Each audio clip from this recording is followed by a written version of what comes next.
Hi, this is Chuck Colson with this week's 2-minute warning. I'm going to say something today that may take you aback. Here we go. The budget submitted to Congress by the President last week is profoundly immoral. Let me repeat that. I don't want you to stop the video and have to replay it. The $3.8 trillion budget submitted to Congress, which will send the deficit soaring to $1.6 trillion, is profoundly immoral. Here's why. As I've said many times before, America's economic crisis is at root a moral crisis. For decades now, Americans have turned their back on the Christian values and principles that build America. Think about the Christian work ethic. We used to believe that we should work hard for an honest day's wage, that we ought to save for a rainy day, that we should pay our bills on time, stay out of debt, defer gratification. These beliefs given us by the Reformation were ingrained in the American psyche. But in today's I want everything and I want it now culture, these principles are forgotten. And look what happened. Folks believed they could and should buy whatever they wanted, spend money they don't have. That's what credit cards are for, right? Go out and buy a big house, they told themselves. That's what huge mortgages are for, right?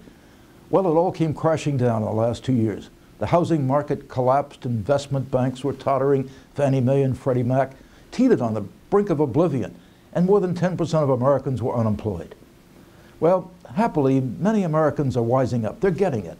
They're working hard to get out of debt. Families are starting to live on a budget, starting to figure out what's essential and what's a luxury. But as Americans are tightening their belts as citizens, they turn on the television to find out the government wants to spend its way out of the recession, borrow more money, go deeper into debt. It's insanity. It's immoral. It is immoral to ask Americans to decrease their personal debt at the same time the government is increasing its debt.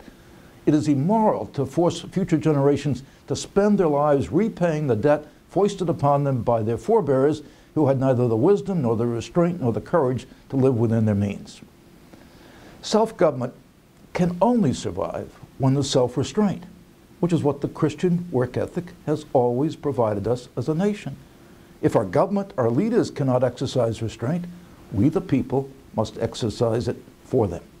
Call your senators and your congressmen. Tell them enough debt, enough of spending money we don't have. Remind them that you care and remind them that you vote. And then tell them to get behind a great idea presented by Congressman Frank Wolf of Virginia. He's proposed a bipartisan commission called SAFE, Securing America's Future Economy. The idea behind this is that members of the commission, the SAFE Commission, would meet with Americans all over the country, find out what our true needs are, what we can afford, what we can't. The commission then presents its proposals to Congress for an up or down vote. No haggling, politics, no pet projects, no earmarks, and no more debt. SAFE is a great idea. You can find out about it more here at the Colson Center. You know, working hard and living within our means, these aren't quaint, nostalgic notions. These are solid, biblically based principles, part of a Christian worldview that we as a nation ignore at our great peril. It's time to speak out. This is Chuck Colson, and that's this week's 2-minute warning.